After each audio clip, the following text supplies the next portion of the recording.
Grew up poor part of North Carolina. I didn't think I was smart enough to go to college, so I went to the military. And one day, you know, we come back from PT and somebody's yelling, "Hey, somebody just ran a plane into the towers in New York."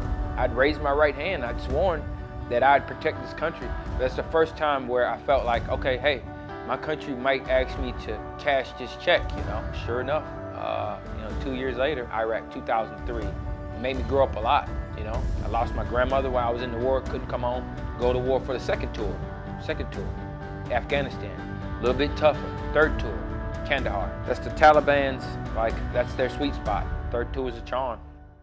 Captain calls me up one morning and says, "Hey, look, we need you to go out and do a patrol." And I remember a place called AJC. Everybody that had been in this town before, they'd either been shot, they lost an arm or a leg, or both. 5 minutes out, you know, we come under attack.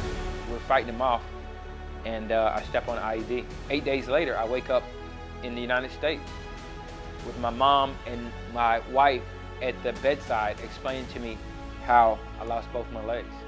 I mean, a lot of prayers, a lot of tears, a lot of doubts, you know. But, you know, by the grace of God, 21 months later, I'm finishing my first marathon in Boston. No legs. And since then, I've run 7 or 8 of them. And I mean, I didn't know how I was going to do it, but I knew I'd done tough things before. And I've been in Ranger School. And if I could do that, then I felt like I could do anything. You have to retrain your mind to think that everything is possible. Life is the same as it was before. You just have to do everything that you did before a little bit different. And running was no different. I don't need legs to live a good life, but you do got to be thankful for what you do have to live a good life. I'll be doggone if I will allow these challenges to beat me.